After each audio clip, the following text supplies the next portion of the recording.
아침에 읽는 어젯밤 미증시 이야기 종목 브리핑으로 시작해봅니다. 크리스마스 이브의 뉴욕 증시는 3대 지수 모두 상승세로 마감했습니다. 나스닥 지수는 1.35% 상승하면서 2만 선에서 마감을 했고요. S&P 500 지수도 1.1% 상승하면서 6,040포인트 선에 마감했습니다. 다우존스도 0.91%, 1%가량 상승하면서 43,297포인트에 마감을 했습니다. 크리스마스 이브인 화요일장에서 뉴욕 증시는 급등세로 마감을 했죠. 이날은 연휴를 앞두고 오후 1시에 조기 폐장을 했는데요. 드디어 산타클로스 랠리의 시작을 알렸습니다. 테슬라를 비롯한 대형주들의 상승세가 돋보였죠. 투자 전문 업체 밀러 타박의 시장 전략가 매트 말리는 지난 몇 주 동안 움직임을 보면 대형 기술주들이 시장의 핵심이라는 것을 알 수 있다면서 이런 흐름이 당분간 이어질 것이라고 전망했습니다. 월가에서는 산타랠리에 대한 신중론과 낙관론 모두 존재하는 상황인데요. 앞으로 1월에 이 거래일까지도 산타랠리가 이어지는지 여부를 확인해 보셔야겠습니다.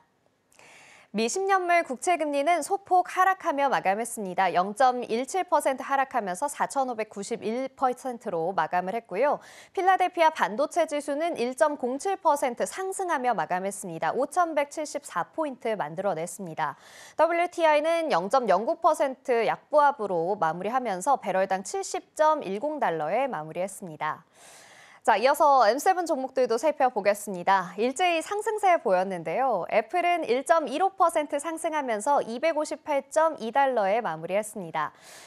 애플이 구글의 반독점 재판에 관심을 보인 것으로 전해졌는데요. 애플의 사파리 브라우저에서 구글을 기본 검색 엔진으로 설정하기로 하면서 이 재판에 관심을 보인 것으로 전해졌습니다. 엔비디아는 0.39% 상승하면서 140.22달러에 거래 마쳤습니다. 조 바이든 행정부의 중국산 레거시 반도체 불공정 무역 행위 조사 착수를 호재 삼아서 상승 곡선을 그렸습니다. 마이크로소프트는 0.94% 상승하면서 439달러 선에 마무리했는데요. 마이크로소프트가 현재 자사의 주력 AI 제품은 마이크로소프트 365 코파일럿의 비용 절감 등을 이유로 오픈 AI가 아니라 내부 및 타사 인공지능 모델을 추가하는 작업을 진행해왔다라는 소식이 전해졌습니다. 이어서 알파벳 역시 상승 흐름 보였습니다. 0.76% 상승하면서 196.11달러의 종가 형성했습니다. 구글의 반독점법 위반 관련 재판이 이어지고 있는데요. 주가의 영향은 미미한 것으로 보입니다. 이어서 아마존입니다. 1.77% 상승하면서 229.05달러 만들었습니다. 아마존 파업 소식에도 불구하고 계속해서 주가는 상승 흐름 이어지고 있습니다. 메타 플랫폼스 역시 상승했는데요. 1.32% 상승하면서 607.75달러에 마감했습니다. 최근 메타 플랫폼스의 CEO 마크 주커버그가 약 1,900만 달러 상당의 주식을 매각했습니다.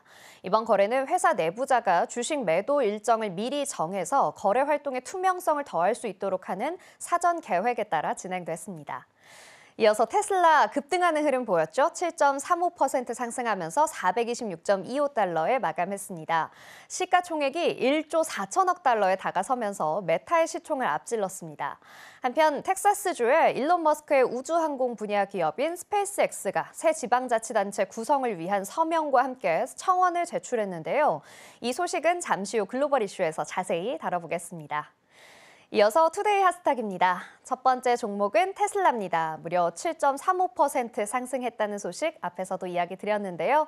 이 빅테크 기업들 중에서도 테슬라의 상승세 돋보였죠. 이날 굉장히 급등했습니다. 크리스마스 이브의 조기 폐장이 무색하게 테슬라는 개장부터 마감까지 급등하는 흐름 이어갔는데요. 435달러 선에서 거래를 시작한 테슬라의 주가가 무려 7% 넘게 오르면서 마감한 겁니다. 테슬라의 호재 중에서 주가 상승을 견인한 큰 이유가 바로 현대차의 테슬라 충전기 어댑터 배포 덕분이라는 분석이 나왔는데요. 미 금융 전문 매체 모틀리플은 이날 테슬라 투자자들이 오늘 아침 현대차로부터 이른 크리스마스 선물을 받았다며 최소한 11만 2천 명이 테슬라의 슈퍼차저 충전 시스템에 잠재적인 고객으로 추가됐다고 전했습니다. 전날 현대차는 자사 전기차 고객의 충전 편의성을 높이기 위해서 NACS-DC 전기차 어댑터를 내년 1분기부터 무료로 배포한다고 밝혔죠. 이 충전구가 테슬라가 쓰는 충전구 방식인데요. 이 충전구에 맞는 어댑터를 꽂으면 기존의 미국 표준인 CCS-DC 방식으로 제작된 전기차도 테슬라의 충전기를 이용할 수 있게 됩니다. 이 같은 소식과 함께 테슬라의 주가가 상승하며 462달러 선에 마감했습니다. 이어서 아메리칸 항공입니다. 0.58% 상승하면서 마무리했습니다. 매일 60개국 이상, 350개 이상의 목적지로 수천 편의 항공편을 운항하는 아메리칸 항공은요, 이 기술적인 오류로 인해서 크리스마스 이브에 모든 항공편을 일시적으로 중단했었는데요. 다행히 1시간 만에 항공편 운항을 재개했습니다. 크리스마스 이브는 1년 중 가장 바쁜 기간 중 하나죠. 항공사 측은 항공편 운항 유지를 담당하는 운영체제 공급 업체인 DXC 테크놀로지로 인해서 네트워크 하드웨어의 문제로 이륙에 잠시 문제가 있었다고 설명했습니다. 고객들은 자세한 내용을 여전히 요구하고는 있지만 비교적 짧은 기간 동안의 운항 중단으로 인해서 아메리칸 항공의 휴가철 여행 성수기 동안 이어질 수 있는 본격 운항 중단은 피할 수 있게 됐습니다. 이런 악재에도 불구하고 주가는 소폭 상승하면서 강보합으로 마감했습니다. 마지막으로 팔란티어 테크놀로지입니다. 2.09% 상승하면서 82달러 선에 거래 마쳤습니다. 이 팔란티어 테크놀로지스의 주가 사상 최고치를 만들어냈는데요. 이 82달러 선에서 거래를 마친 팔란티어는 현재 시가총액이 1,835억 달러에 달하고요. 매출이 전년 대비 24.5%라는 인상적인 성장률 기록했습니다. 얼마 전 팔란티어가 방위 기술 기업인 안드릴 인더스트리와 협력해서 미 국방부의 계약 입찰을 위한 컨소시엄을 구성한다는 소식 전해드렸습니다. 이 컨소시엄이 이르면 1월에 다른 기술 그룹들과 계약을 체결할 것으로 예상되는데요. 이런 방위 산업 기술의 흐름은 현대전의 패러다임 변화에 있습니다. 우크라이나 전쟁에서 드론과 인공지능이 전세를 가르게 되면서 첨단 기술의 군사적 활용이 전쟁에서 결정적인 경쟁력으로 부상한 거죠. 이 AI 기술을 바탕으로 성장하고 있는 팔란티어의 주가 추이도 지켜보시기 바랍니다. 지금까지 아침에 읽는 미증시 종목별 이슈였고요. 저는 잠시 후 글로벌 이슈로 다시 찾아오겠습니다.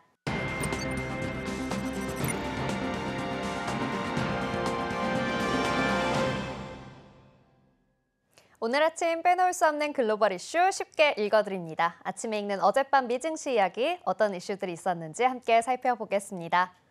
첫 번째 소식입니다. 올해 증시 화랑과 내년 비즈니스 환경에 대한 우려로 올해 들어 퇴직한 미국의 상장기업 CEO 수가 사상 최대 수준을 기록했습니다. 영국 파이낸셜 타임스는 컨설팅 업체 챌린저 그레이 자료를 인용해서 올해 1월에서 11월 퇴직한 미국 상장기업 CEO가 327명이라고 25일 전했습니다. 기존의 연간 최다 기록이었던 2019년 312명을 이미 초과한 것이죠. 보잉의 데이브 칼훈, 인텔의 팻 겔싱어, 나이키의 존 도나휴처럼 주가 하락세 속 상당한 파장을 일으키며 자리에서 물러난 CEO들이 많아졌습니다. 또 올해 3분기에 퇴직한 CEO 가운데 8명은 3년을 채우지 못했습니다. 일부 분야의 CEO들은 내년에 닥칠 경제 상황을 두려워해 퇴직을 선택했을 수도 있다는 관측이 나오는데요. 도널드 트럼프 미국 대통령 당선인이 관세를 대폭 인상하겠다는 방침을 밝혔고 자유무역에 위협을 가하고 있기 때문이라는 겁니다. 글로벌 공급망을 관리하는 CEO의 입장에서는 이런 골치 아픈 일을 피하는 것이 더 낫다는 것이죠. 트럼프 2기 출범을 앞두고 기업들의 글로벌 공급망 관리가 난제로 부상하게 됐습니다. 다음 소식입니다. 도널드 트럼프의 대선 승리를 견인하면서 단숨에 미국 정계에 실세로 부상한 일론 머스크의 테슬라 CEO가 미국 보수의 아성 텍사스주에 자신만의 도시 건설을 꾀하고 있습니다. 현재 시간 24일 뉴욕타임스의 보도에 따르면 텍사스의 남쪽 보카치카 지역에 자리 잡은 머스크 소유의 우주기업 스페이스X 본사 직원들이 최근 새 지방자치단체 구성을 위한 서명과 함께 청원을 제출했는데요. 스페이스X 전용 우주기지 스타베이스가 있는 이곳에 동명의 소도시를 세우고 선거를 통해 시장을 뽑겠다는 게 주된 내용입니다. 도시의 크기는 약 1.5제곱마일, 3.9제곱킬로미터이고 주민은 어린이 100여 명을 포함해 500명 안팎으로 성인은 대부분 스페이스X의 직원들이라고 합니다. 이 지역을 관할하는 캐머런 카운티 법원에 제출된 청원서에서는 스페이스X의 보안 담당자인 구나르 밀번이 시장 후보로 선거에 출마할 것이라는 내용도 포함되어 있습니다. 자신만의 기업 도시 건설을 추진하고 있는 일론 머스크. 과연 이러한 행보가 어떤 실익이 있을지 귀추가 주목됩니다. 다음 소식입니다. 도널드 트럼프 2기 행정부 공식 출범을 앞두고 코카콜라 등 글로벌 음료 업체들이 다급히 로비전에 뛰어들었습니다. 보건복지부 장관으로 지명된 로버트 F. 케네디 주니어가 연방정부의 식료품 지원 대상에 코카콜라, 펩시, 가공 음료를 제외하려 하자 이를 막기 위한 움직임에 나선 건데요. 월스트리트 저널은 최근 소식통을 인용해서 코카콜라가 트럼프 당선인과 친분이 있는 인물을 로비스트로 고용하기 위해 분주하게 움직이고 있다고 보도했습니다. 코카콜라, 펩시코, 큐리그 닥터페퍼 등을 회원사로 두고 있는 미 음료협회 측은 트럼프 당선인의 취임식에 기부금도 낼 계획입니다. 미국 저소득층 식료품 지원 프로그램 SNAP는 미 연방정부가 저소득 가정에 식료품을 살 수 있는 자금을 지원하는 프로그램인데요. 지금까지는 저소득층 미국인들이 식료품 지원으로 탄산음료를 구매할 수 있었지만 케네디 주니어 지명자가 이러한 음료와 가공식품 일부를 지원 목록에서 제외하면 매출에 타격이 있을 것으로 보고 있는 것이죠. 다만 트럼프 당선인이 예전부터 다이어트 콜라와 햄버거를 좋아하는 것으로 유명해서 이러한 움직임이 다소 아이러니하다고 평가받고도 있습니다. 다음 소식입니다. 일본 정부의 예산이 사상 최고치를 기록할 것으로 보입니다. 로이터에 따르면 일본 정부는 사회보장 및 부채 상환 비용이 증가하면서 4월부터 시작되는 회계연도에 7,350억 달러에 달하는 역대 최대 규모의 예산을 편성할 예정이고 산업계에서 가장 많은 부채가 추가될 것으로 보입니다. 하지만 일본 정부는 재정 개선을 위해서 신규 국채 발행 규모를 28조 6조 엔으로 줄이겠다고 밝혔는데요. 신규 채권 발행 규모가 30조 엔 이하로 줄어든 것은 17년 만에 처음입니다. 수십 년간의 경기 부양 프로그램 중단과 재개를 반복하면서 일본은 산업계에서 가장 무거운 공공부채 부담을 안게 됐습니다. BOJ가 10년간의 급진적인 경기 부양책을 철회하면서 일본의 재정 건전성에 대한 압박이 커졌는데요. 정부는 더 이상 중앙은행의 의존에 효과적으로 부채를 충당할 수 없게 됐습니다.